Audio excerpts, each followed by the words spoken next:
Hello and welcome to another edition of Shavajan Media Live on YouTube and Facebook, and welcome to the special edition today on Sunday, coming right from Abidjan, Ivory Coast, Cote d'Ivoire, because they say Ofedwani, we're very adamant about the word Cote d'Ivoire, because you know one from meeting they call Cote d'Ivoire as Ivory Coast, which is the meaning of Cote d'Ivoire, that's the coast of Ivory. But anyway, I want to say welcome to all and welcome. Thank you very much for joining us and hope say all get a very good weekend this weekend.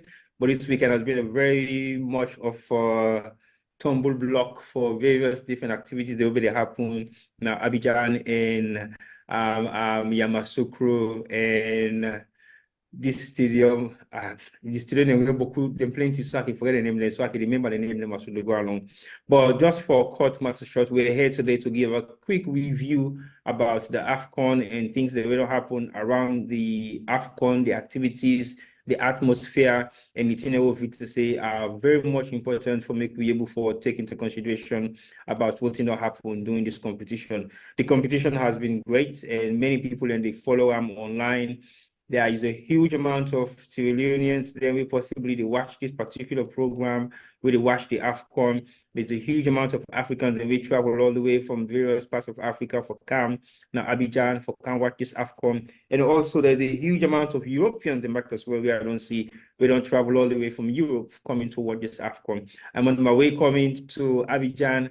I actually came with a huge amount of Moroccan supporters then. We've been in at the same flight with me from Morocco. Actually, it's in Morocco, and that's transit for Cam Abidjan from London. But definitely, it is a very massive, big surprise for everybody, the way how this tournament don't turn out to be. And if you look at the footballing world and what you look at right now, as the final four of the people who all the countries who all left for this particular competition has been a very huge surprise to every single one of them.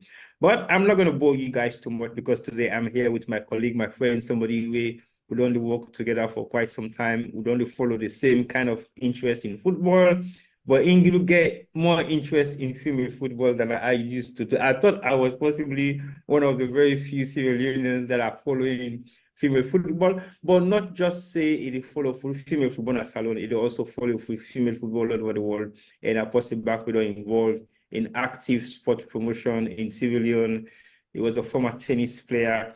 Maybe I can forgive him some game in tennis because again, my nephew he just text me just now. They ask me, say, oh, Uncle, are you back? I'm like, no, they are pros in tennis. And Mr. Wimby, I'm not gonna say me a pro, but I've done the reach to the pro level. And one from a small nephew right now is a professional tennis coach in the UK. And I think they've done very well in tennis. So I go make sure say I give this man a game one day with me into the sea in person, either on the tennis courts, either in Freetown, in London, in Holland, Well, wherever. if you want beat me, you have a look at me back home. You know, see now they sleep.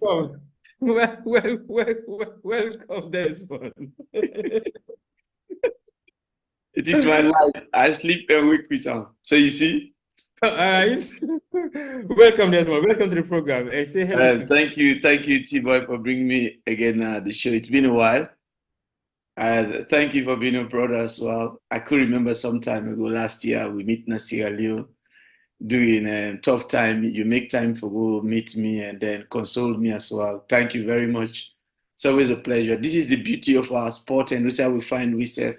We can do across the world, but what we do can always bring we come together. So thank you for having me again on the show.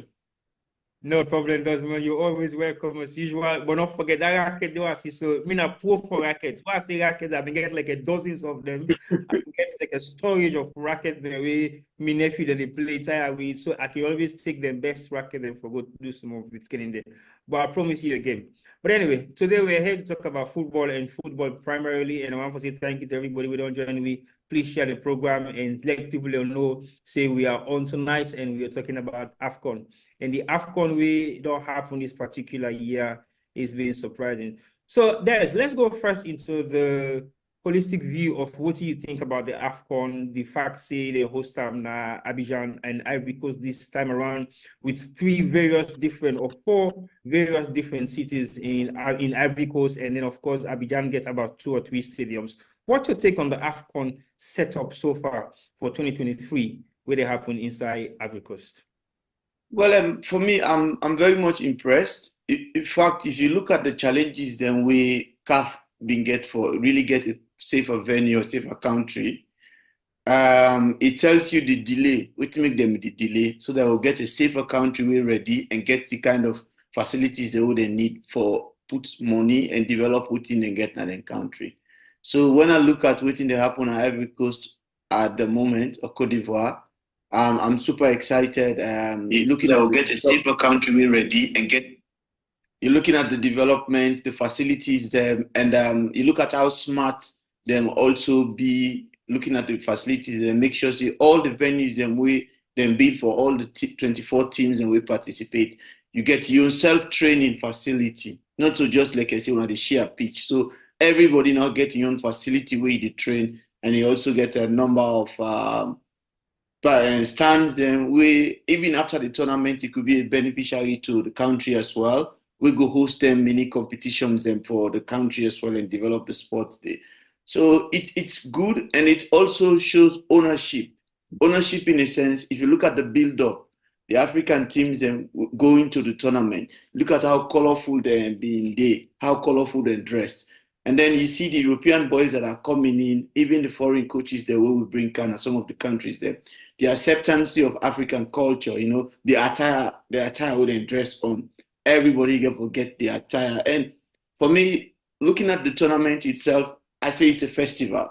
It is not only a football tournament, but it is a festival because the camera people, you guys that are there, you guys are doing a wonderful job for us behind the scene here because you capture every moment of what is happening. So I look at it and say that they give you the moment of emotion, the moment of love, the moment of drama, the break heart, the twist and turn of everything that is happening in the tournament. It's really, really amazing, and it's a colorful one. And looking at the action itself on the pitch, my goodness, I think it has been one of the best, full of surprises. The one that we can call underdogs are now the ones leading those who think they have the financial power in football in Africa. All right, thank you very much, Des. You're so 110% correct about that because I believe right now the way how the tournament don't go, how it unfold, it's been remarkable. But coming back into what you say about the expectation of the hosting the particular tournament inside Africa, why there was so much delay, and you can see, say, Ivory Coast not just accepts the offer for, okay, they will host this AFCON, but they've actually spent enough money and enough resources into actually building these stadiums. Then we then get, I think they build 3 or 4 brand new ones with 2 existing ones. Maybe they done there already, we then just have to refurbish. But you can tell the difference in the infrastructure where they don't put around them, particular sporting entity there. So we will benefit the country, like you say, clearly for the next 20, 30, or 40 years to come. Because when you look at the Ofed Stadium, where they right now in existence, it is one that has been built possibly 30, 40 years down the road. But we look at them right now, we are down the long sky for refurbish them and bring and come back to in glory. I think it's something that will benefit Ivory Coast for the next 30 to 40 years. So I totally agree on that, on what you don't say for the fact, say, they don't put so much infrastructure. Of course, the training facilities, then we will go and watch teams then when they train was great. Like you say, these institutions can be used for various different facilities for improve the game. We have this and the most important thing. I mean, for host a tournament like this and put together all this kind of structure, there are challenges, definitely, but I think overall, Ivory Coast have done extremely well for make sure, say, they have a spectacular opening of this particular tournament. And when you come into Abidjan itself, the feeling, the atmosphere, the amount of posters, flags, banners, internal decoration of the game itself, they make you feel like, for say, there is a tournament in Abidjan that is representing the whole of Africa. That is some of the reason why I was not really happy to see them actually kicked out of the tournament in the first round, because that would have been a total disaster for the tournament. And if we don't break down a lot of resources, then we don't benefit from right now, we have to say, now the reason why make them host the event now. So I'm yet to see any country where don't host any international event and then the event continue for be the same after the host nation don't go out of that particular competition. It's always challenging. The organizers then get for do something really spectacular, forget the people and back into that country for be part of the competition. But like you clearly say, Abidjan, Ivory Coast, they don't do extremely well for put together this tournament. Like you early highlight as well, the underdogs, the way we will expect, say, not for the list of waiting the apple right now, not the list. But overall, we have 24 countries that we're representing in this particular tournament, and they were split into groups of A to F. And into those groups, they get various different countries, and we then seed. Now then group, then they which until we expect, say, are going to be the group winners or are going to be the runners. Then we take all 3 games 9 for 9. But we've seen a huge amount of disappointment in the initial opening stages of the tournament, where not just the group stages for qualifiers. So Des, your take on the qualification of all these group A to F, which comprises of so many big African names in football, when you talk about Nigeria, of course, Ivory Coast, when you talk about Egypt, you talk about Senegal, you talk about Algeria, you talk about a lot of them, Morocco, you talk about even Zambia, we also get huge record in African CAF competition. You talk about Tunisia, who are also current holders of this competition. What's your take on the preliminary stages of this competition for make we get the first 2 countries, then we automatically qualify for go to the next stage? What's your take on that particular aspect of the competition when I just the beginning of the games? Well, for me, one of the things that where I noticed, a lot of the countries they were well prepared. They were well prepared. Though if you look at the timing when they traveled for go now Ivory Coast, it was a bit a day. A lot of them arrived, kept themselves prepared. But a lot of them they were prepared. And if you look at the football inside, waiting happened on the pitch with all the 24 teams, and especially if you look at them group by group, these were not easy groups. If you look at the teams and how they were set there. These were not easy group. They were group where all the group them for me when I see these are group I can say now do or die battle. Now a dead group they all been there, everybody been in a dead zone. So when you look at Nigeria, then they find themselves for the host as well. It was not an easy one.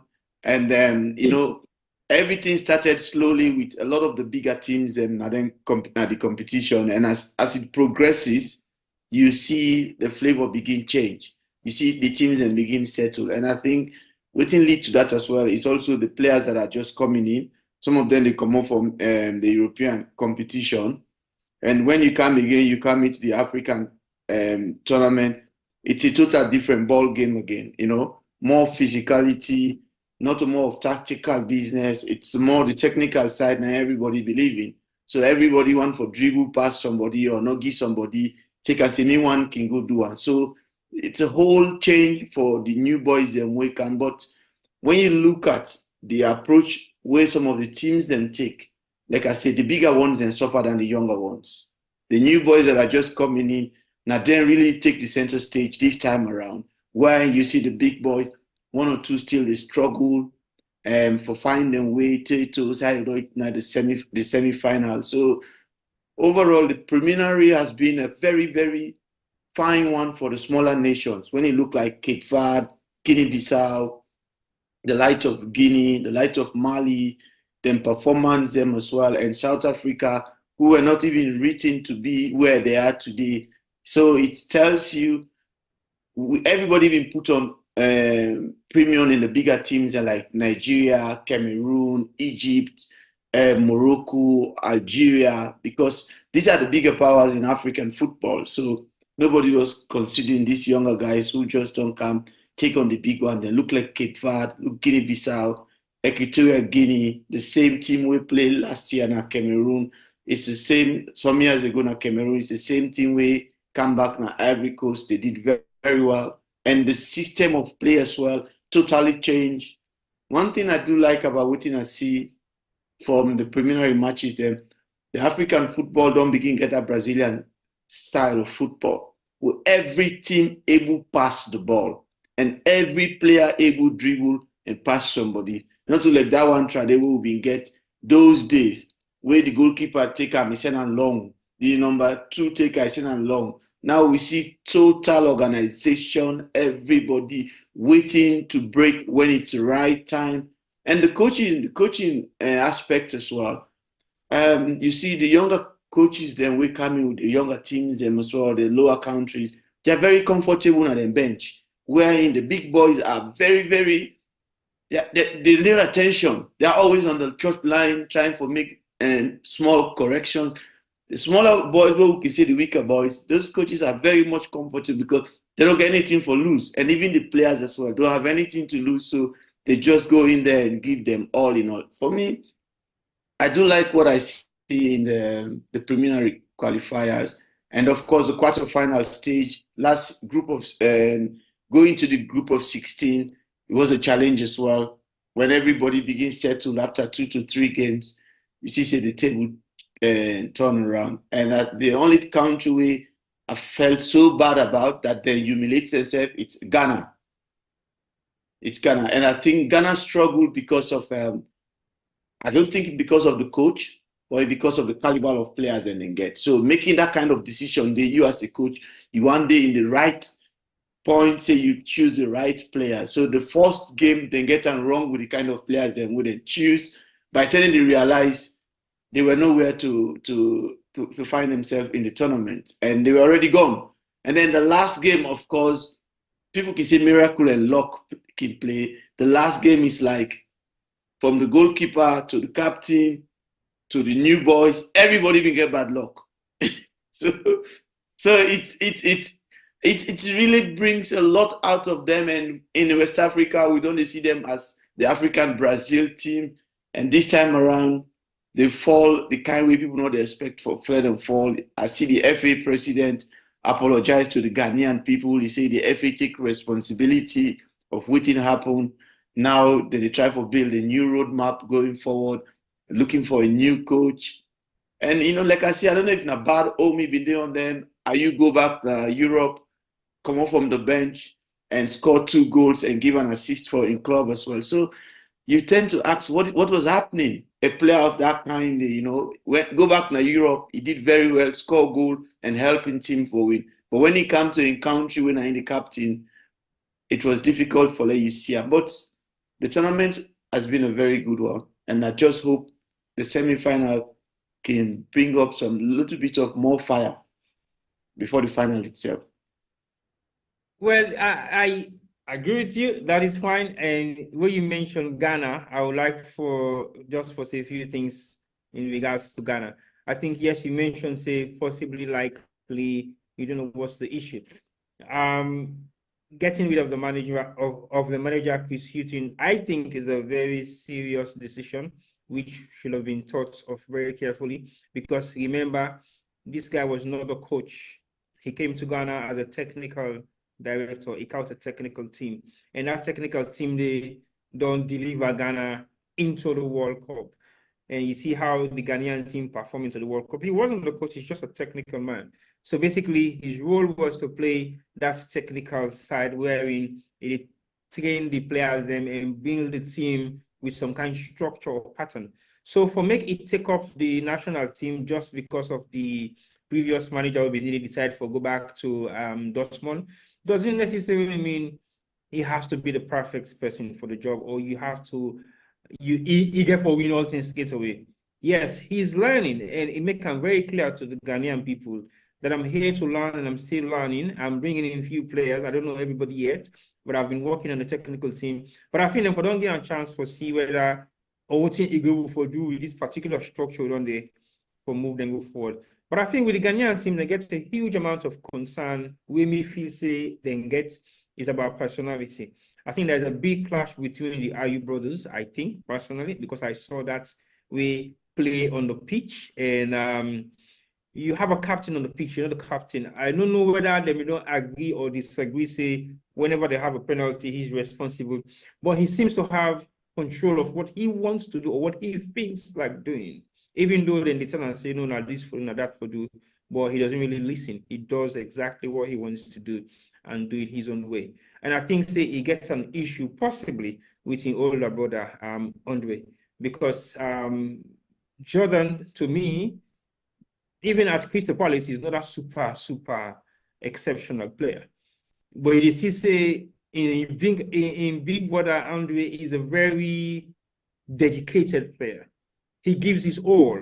Yes, he's old, but at the same time, now you forget that kind of command on the pitch. But I think it's time for them to give way to possibly new boys now into the pitch. But the expectation of the Ghanaian team, I think, was over-exaggerated, especially after the World Cup performance. They were thinking, yeah, Ghana has the squad to come and win the Nations Cup. I don't think so. They were possibly composed because of the kind of network we been around them at that particular time. But anyway, that's Ghana. But the most surprising thing to me all for the first round to the last 16 of the tournament, now the fact say within the first round, all the Arab countries were knocked out except Egypt and Morocco. What is your take on that? Is the Arab football falling down to the grassroots again, like they used to be the most dominant force in African football for almost decades and decades before you begin getting there, Nigeria, Ghana, and possibly Ivory Coast for change that momentum there, because it's always been Algeria, Morocco, Egypt, Tunisia, Algeria, Morocco, Egypt, Tunisia. So what has changed for them not to be able to perform consecutively over two AFCON from Cameroon to this particular one? I think it has to do with the administrative side, because this is not about facility, and this is not about not having players who are playing in top flight across Europe and the world. It has to do with conflict interest within the coaches and where they come in. Like, for example, let's use Egypt as a case study. Egypt bring in Qureshi, we've been in Manchester United, we've been work with them. And this guy don't build a very formidable side. He was doing very well. And he speaks truth to the Egyptian FA. But the Egyptian system being dominated by military people will get the clubs then will buy the top players then. So it's difficult for make the FA listen to somebody like that when they say the truth to them. So what they do? Then fire him out. Instead of then keep him, let him do a very good job. Then kick him out just after losing to Senegal. And then they bring in somebody else from Portugal as well. And come inside the game, he faced difficult problem with the FA and getting the players there. You know, they want for eliminate where and then they bring players from Europe, just focus on waiting and getting at the country. And now if you look, the major problem with them getting at the country, most of them leagues, they're not the lost fans, because the fans are not the owner of the clubs anymore. The fans are not the ones that are making decisions. It's get two wings. You get the military side win, and then get the money, now then get the team and the escorts them with it into the system. So it brings a lot of problem wherein the fans are now not too keen about the football anymore. So even the national team is also facing huge challenges for get more supporters them and get commitment, because if you don't deal with problems off the field and then you make them for affect the players them or the players and notice better, it becomes a problem, because then also they find themselves at the communities then and then the hidden things in it. So it's about who you find yourself and who that you for listen to, who that you not for listen to. And again, I think one thing will make the Arab teams and they suffer, the concept beyond they say the Arab were the best. But this time around, you'd have the younger teams. If you look like Group A, with them you start, you get Egypt, you get Burkina Faso, Guinea-Bissau, when then that's so I think this is the qualifier I'm talking about, World Cup qualifiers. Okay, Group B for the Nations Cup, you get Cape Verde, Egypt, Ghana, and Mozambique. Yes. So when you look at that particular team day, if Egypt been find themselves, you been expected them to win, and then go come on top. Definitely. But from the word go, the very first game, it became a huge challenge for them for even make headway. So for me, I think the dynamic of African football don't totally change going forward. It's not as it used for business as usual.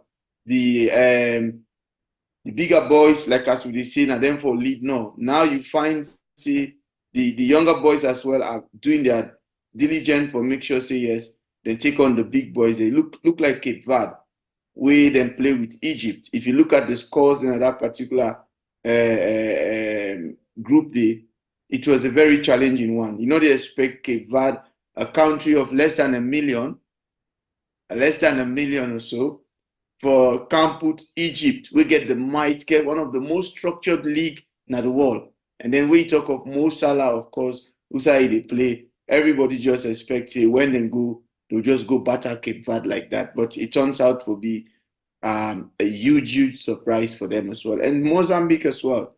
It wasn't an easy fight between Egypt and Mozambique as well.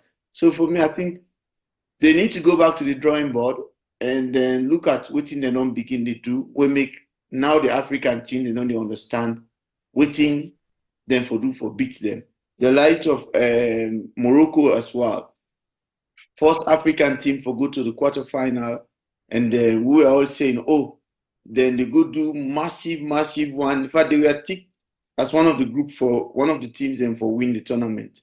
We then find themselves in a group F. But if you look, it was not an easy challenge there for them. With DR Congo, I think the easy matches there were against Zambia and Tanzania, but these are also not too easy. But DR Congo and Morocco was a huge battle, not just battle for who wins everything on the pitch, but also off the pitch as well. It was a huge battle, and I think it's time then say for realize every country now in Africa don't see the need for invest in football.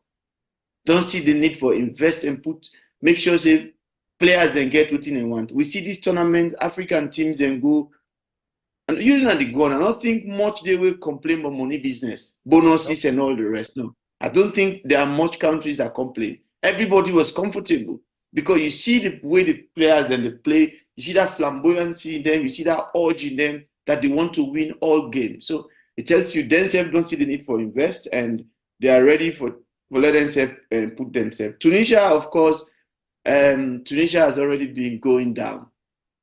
In terms of players across Europe, it's not as much as it used to be anymore. So that, of course, them being on the right themselves off. Now the name no more now where they get make everybody feel say they can do the best way they can do. For me, my surprise is Algeria. Algeria, over the time, they've always been consistent in their approach, in their development and everything. And looking at the light of players, they wouldn't get the commitment. This time around, it's also a shock as well. And you see a lot of the coaches then know say something is wrong somewhere. So what is happening? You lose your game, you lose your job. And the FAs then they try now for bring change. In fact, these were the countries, the Arab countries were those in terms of consistency of keeping coaches for a very long time.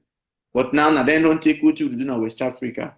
One tournament where you know win, we kick you out, we bring in a new one. So it's it's a different ball game. It's tough on them anyway, but I think more needs for be done going forward. They need for go back, look at the approach, try forget the things within the country that's not working anymore. The leagues have been fine. Women do not mean European players, but now the leagues are playing, but they're not winning the trophies. So, which means more players are not produce, we go performing in competitions like this for them. All right, thank you very much, Des. I think the Egyptian side, where you mentioned, I think is a huge amount of political disagreements. Like you highlight, say, most of the clubs now are being owned by military officers or people away. It's not a community thing anymore, like it used for being a salon where Lions was owned by the traders, Blackpool was owned by the police, and some amounts of that. Real Republicans also was owned. So all of these clubs, Edwards was owned by a community. So these were all community clubs. So like that community cohesion way they exist before in all those clubs, possibly in the Arab states of Egypt, doesn't really that much exist anymore. So they don't feel passionate about the game anymore. Because I remember when I went to Morocco for the AFCON, it was a total different ball game. When you go into all the local clubs they are, so in the beyond, I say this is an international match, but it wasn't. but every local community have a club. So basically, when they get a game, the whole community they go watch. And that is how you build young players. You build people that are connected to the team. Again, it's a similar kind of concept that what's voting happened in London, but then it slightly don't begin get a different momentum, like you say. But like for now, the political aspects of football in Africa is the most controversial. And that has been a serious issue, even to national team selection. If you look at the Egyptian team right now, yeah, you begin members, okay, how many players are actually Egyptian-based players? Before, not for say Egypt will produce possibly half of the team are Egyptian-based players because their league, like you say, was possibly one of the best in Africa. Egypt, Morocco, even Algeria used to have a very brilliant league because I know many professional players, then they play them pro inside the country, then the Arab states them in Africa. So it's not a surprise. And looking at all this tournament, I think what's in don't happen with a massive change. We talk about improvement. Now, the Central African countries like Congo, Tanzania, Equatorial Guinea, Burkina Faso, Angola,